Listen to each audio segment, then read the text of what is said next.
think I can, I think I can, I think I can. Inclusivity. It starts with being inclusive of all our emotions.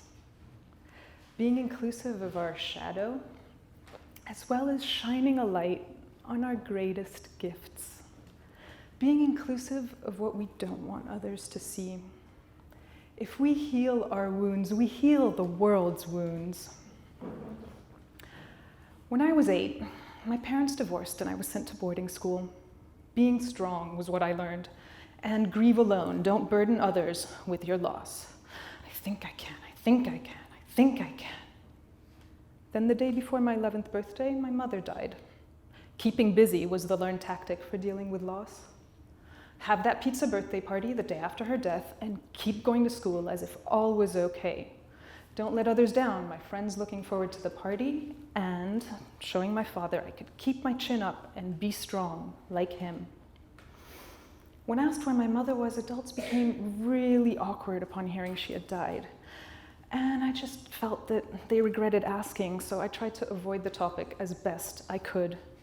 Did you know that the word grieve stems from burden? There's another aspect to the experience of loss. The griever's identity changes. When a mother dies, what happens to the identity of daughter? When a wife dies, what happens to the identity of husband? When a diagnosis is given that halts the dream of being actor, singer, parent, it is the death of the image of the self. Following an attack, what happens to our sense of safety, our confidence, our faith in life? As much as it seems like we're grieving over someone or something out there, the death is much closer and more intimate, grieving for our own lost identities. This internal death is an invitation to see ourselves as we really are. Though at that stage I was a little young to have that figured out. I got through high school keeping busy. Every extracurricular activity or responsibility I could fit into my schedule, I took on. I think I can, I think I can, I think I can. The most meaningful of those activities being photography.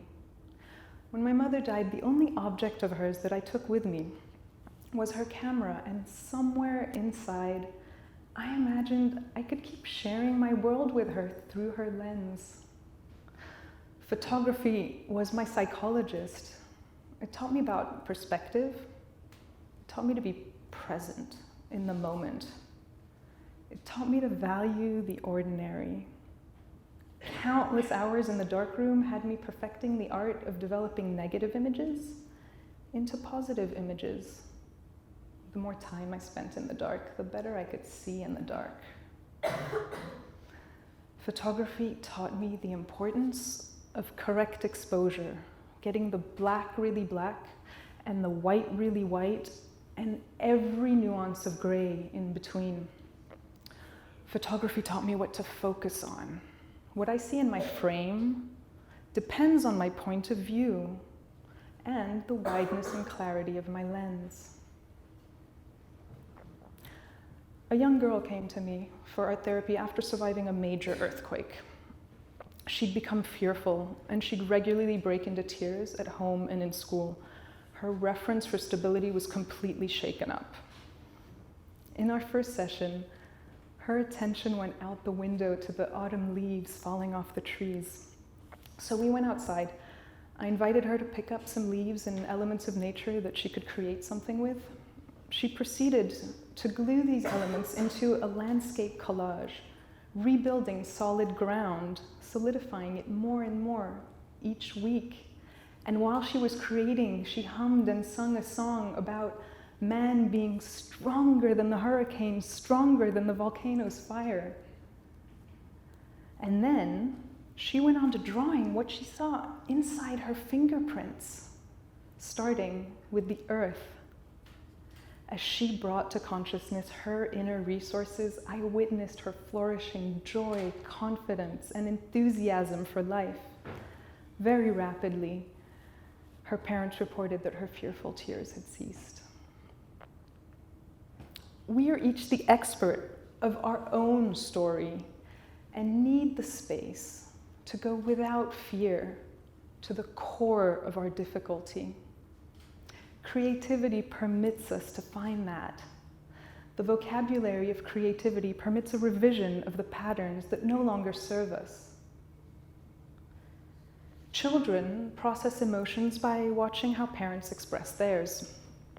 Most of the emotional processing skills that we establish during early childhood will be used for the rest of our lives. Unfortunately, some of the information we store include elements of misinformation. This is often the case when it comes to how we deal with issues of loss. When I was growing up, we moved house 7 times and country 4 times by the time I was 8. The only constant I had throughout all these moves was my puppet, Fella. Well, aside from my parents, but the only difference was Fella always listened to me. On one of these moves, my parents didn't pack Fella, so little me was completely devastated when I realized this. My father offered to take me to the toy store to get a new toy, but I didn't want a new one. I needed Fella. That he couldn't understand this just made it worse. Most children are taught to replace loss, and this advice follows us through the ages. How many of you have heard a form of replace the loss? After losing a job, for example, oh, don't worry, you'll find another job soon. Following the death of a pet, when are you going to get another one? Following a miscarriage or the death of a child, oh, you can still have children, or focus on your other children that are still doing well. Following a breakup, a divorce, or the death of a spouse, you'll meet someone else. Was that useful information to process your feelings? Intellectually, you can kind of understand where this advice is coming from, but emotionally, it's useless. How many of us have given this sort of advice? Instead, try asking, what happened? When we deal with life-changing events, the most natural way to process the feelings of grief is to express that emotional pain. If we've continually been instructed to keep our chin up and be strong and not feel bad, then we tend to suppress those feelings. You can be strong, or you can be human. I think I can. I think I can. I think I can. Be human. A quiet and guarded young man who lost his father before he was old enough to remember him came to me for art therapy. He never spoke of his father. To begin with, he chose clay with which he created a clay head. I asked if this head needed anything else. He created a second clay head and told me these 2 figures were father and son. He proceeded to create a book containing the fantastic adventures of these 2 characters. The fantastic adventures he wished he could have shared with his own father. On tougher days, the story would be about the father saving the son from sticky situations. On holidays, they'd go off to dream destinations together. On his birthday, they simply went out for Chinese food together. As his book came to a close, he opened up, he spoke more, sharing more, took more initiative. He became inclusive of his surroundings. I've seen this time and time again. At one point, the griever opens up to what surrounds them, stepping out of their comfort zone, daring to transcend their fears. We're emotional beings before being rational. Let's remember that caregiving originated in the arts and not the sciences. Grief is a story of the heart. Just like love, science cannot explain it. It is important to feel what we have in our hearts to recover from grief. Yet we have been taught our entire lives to suppress those feelings of grief rather than to feel them. This acts somewhat like a high-pressure cooker There's something to be said for letting the steam out. When I was 20, my closest friend and confidant was killed in a brutal murder. Matt was tied to a fence and beaten into a coma that he never woke from, simply because he was gay. Not only did I lose a dear friend, but I lost my faith in humanity at this point. Grief is cumulative. Matt's murder was the second murder I was faced with in my life. The first was Miss Eileen. She was the one teacher in boarding school who sat me on her knee, asked about my mother, and let me cry with her. Shortly after this precious moment, her husband killed her in a domestic fight. What is wrong with this world that people kill for love or hate? I was angry. But this anger was hiding the depth of my grief. A few years later, my first cat died. As I grieved losing Cougar's loving presence, I found my own loving presence. This was the loss that taught me to feel my grief, feel my anguish, feel my solitude, feel the pain of losing my mother, of losing Matt.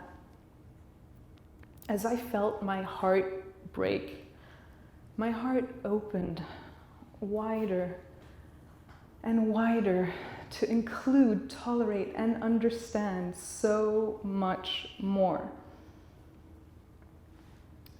Grief is a path to oneself.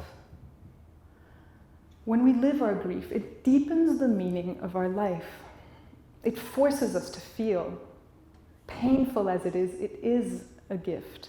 For genuinely feeling is the essence of being alive.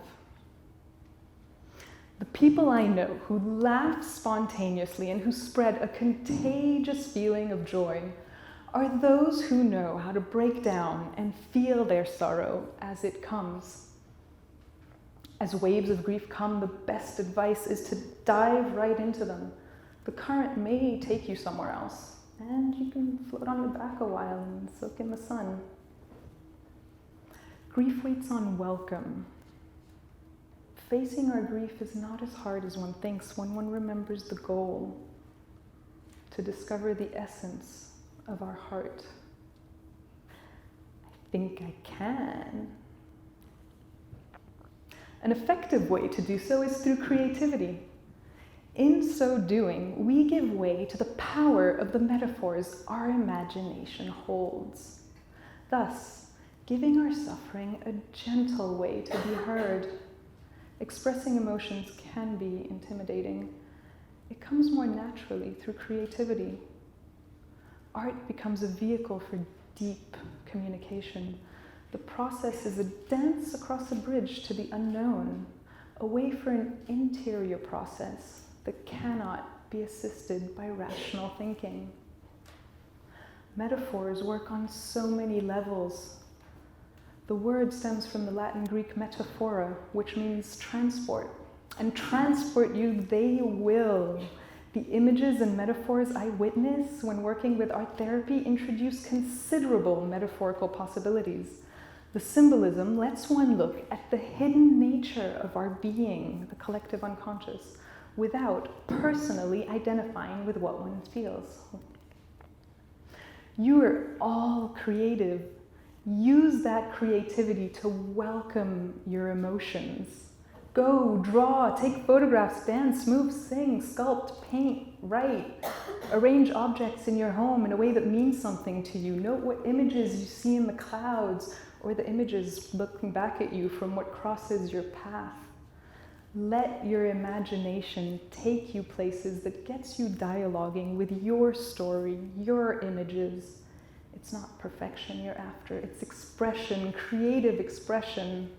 A language of metaphors, images, symbols, a language that appeals to your unconscious and through it reaches your heart, becoming the bridge for deep communications.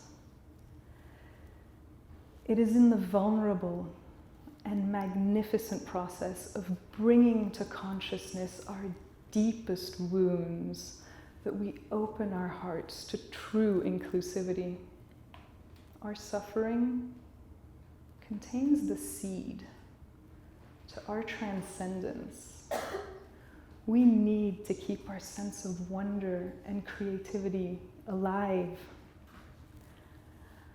I know I can. I know you can.